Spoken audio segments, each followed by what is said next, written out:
Welcome to this week in Transition broadcast. Thank you so much for tuning in. So excited to have Scott Love on the broadcast today and the Spring Emergence Gathering.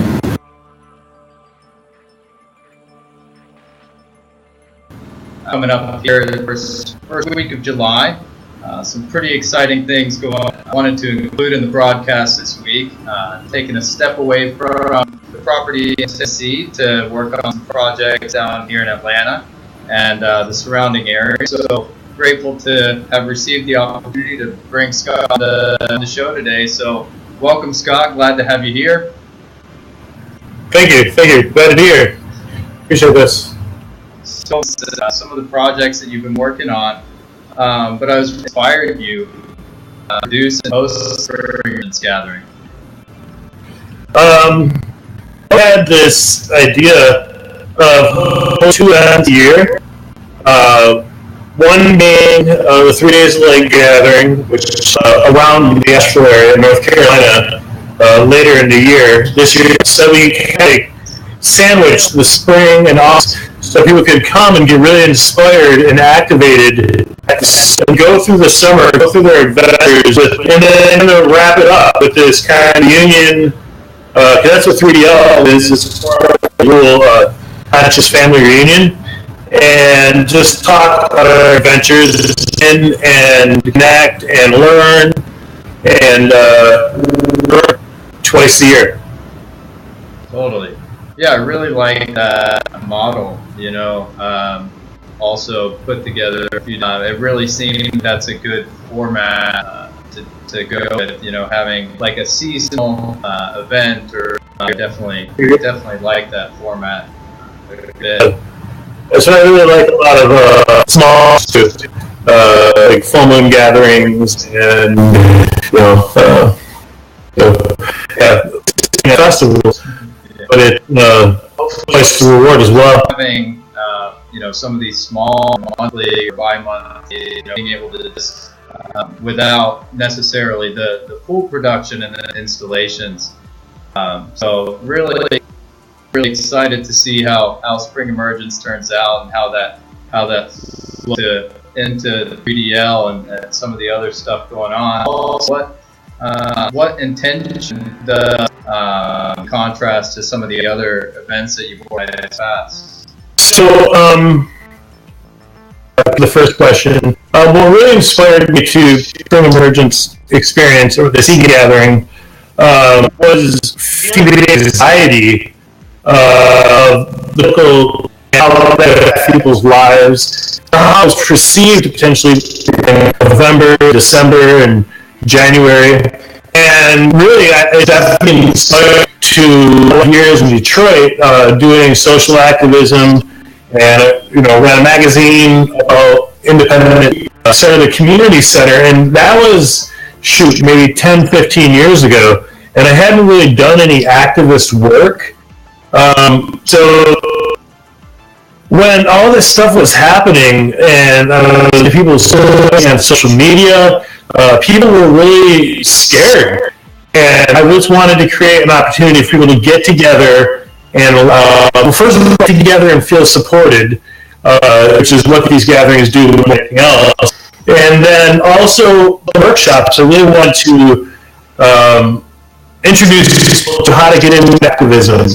Rather than feeling like we're afraid, let that fear into an energy that we can build with. So there's a lot more activism workshops at than there is at 3L. Although after this, because this is the time I'm in Ypsilanti, Michigan. So what can I do in Ypsilanti, Michigan? I can create a system that calls in active, inspired people from around the world to teach each other how to stand tall, which is what inspired this event. 3L is kind of more than in the activist part. There's workshops, activism, and how to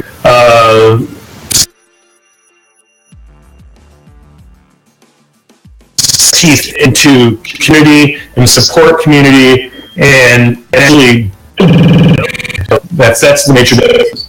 Well, they definitely work hand in hand, right? I mean, you have to have the activist work to really, the ability to grow and expand these different projects that we want to see more of. So I definitely see a strong need and readiness for what you're putting together, more of that activism specific. Right, and the really cool thing is that people can come and share their vision too. They're not coming to be audiences. That's kind of what separates a lot of transformational from a level experience, is that they're not coming to be to learn. They're coming to share, and so yeah, you're right. The two do go hand in hand. I mean, these types of events, that was where a lot of my knowledge, a lot of my transition to where I'm at.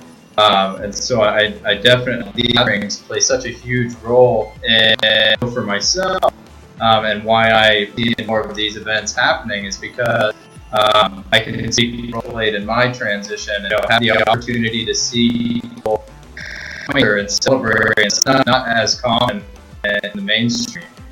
Yeah, I mean, it's like people exists at this lifestyle. And the hard part, it's like is inspiring people to be a part of come see what's happening, so that they can see it or we can share it, which is getting people there is the fun of it, I guess.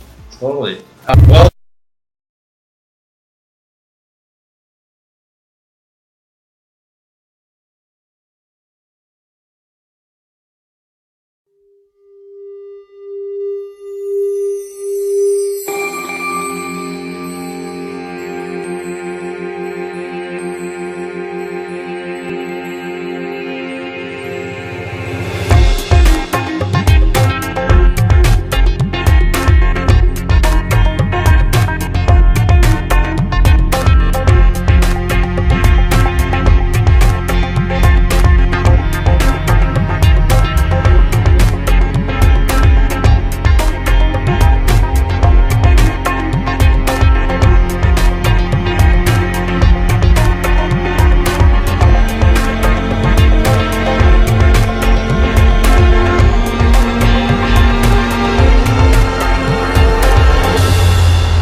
hopefully we'll be having more of these discussions.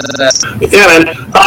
Thank you. If you wanted to check out more and find out more about REL and the gathering, they can check out 3D in 3 days of work. And we're going to extend a discount code to Transition Tribe.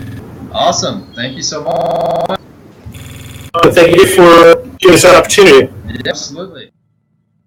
And it's so awesome to have Scott here with us on the broadcast. It's pretty awesome to do that interview, and really look forward to doing that more often here on the We Can Transition broadcast. Just kind of bringing people on, doing remote interviews, having people here on site in the studio, whether it's here or in Atlanta.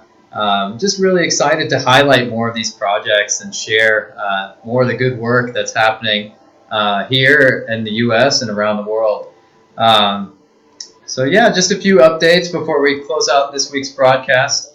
As I mentioned, being down here in Atlanta, away from the property in Tennessee, so not able to make physical progress on the property right now, which always makes me a little bit sad, because I really enjoy seeing things coming together like that, and I'm really stoked to get started on the construction process and getting everything in the barn set up for our living and working space. But this week I've been making some improvements, some refinements, adjustments to the website and our transition immersion programs. So I've mentioned in previous broadcasts the transition immersion, and what's been kind of coming up for me a lot recently is how do I define transition immersion? How do I communicate what a transition immersion is,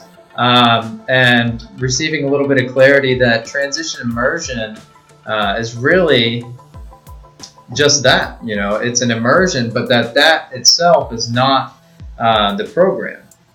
The immersion is the experience, which is a compilation, or a process rather, the transition process, through a series of programs that walk people, kind of guide and mentor people from where they're at to this place of finding supportive community and meaningful work.